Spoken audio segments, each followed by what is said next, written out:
Most relationship advice sounds the same. Communicate more.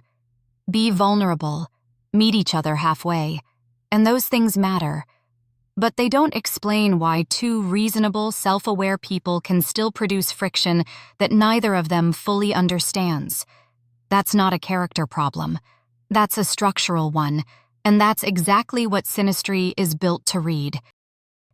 Your birth chart is a map, not of who you are at your best or worst, but of how you're wired, how you process emotion, what makes you feel safe, what triggers you, what you need from other people, and what you struggle to give.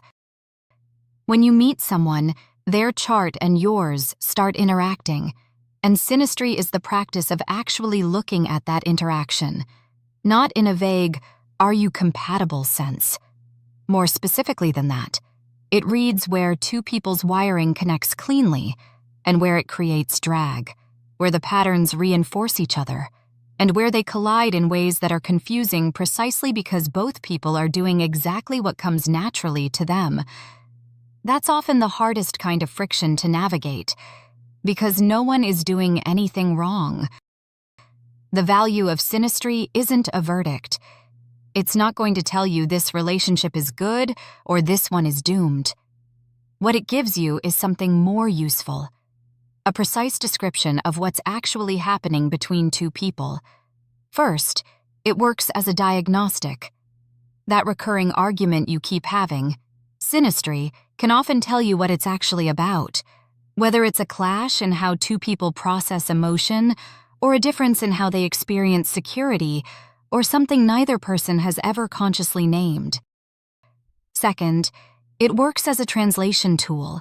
When you understand why someone responds to stress the way they do, not as a personality flaw but as a structural pattern, what felt like a personal attack starts to look like a mechanical reality. That shift in framing changes what's possible in the conversation. Third, it identifies what holds. Some connections have a quality of structural weight to them, a binding quality that sustains a relationship through difficulty, not just through ease. Synastry can identify that. It tells you what's actually load-bearing in a relationship and what's more fragile than it looks. One thing worth being clear about, Synastry doesn't tell you who to love, it doesn't make decisions, it doesn't issue verdicts, and it doesn't reduce a person or a relationship to a score. What it does is give you a more honest picture of the specific dynamics between two specific people. The difference between going into something blind and going in with actual information. You still have to make the choices. You still have to do the work, but you're doing it with a clearer map.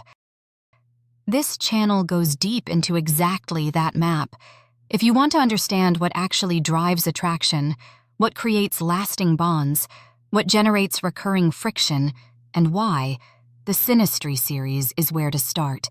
Every video takes a specific concept between charts and breaks down what it actually activates. If you enjoyed this introduction, don't forget to like and subscribe.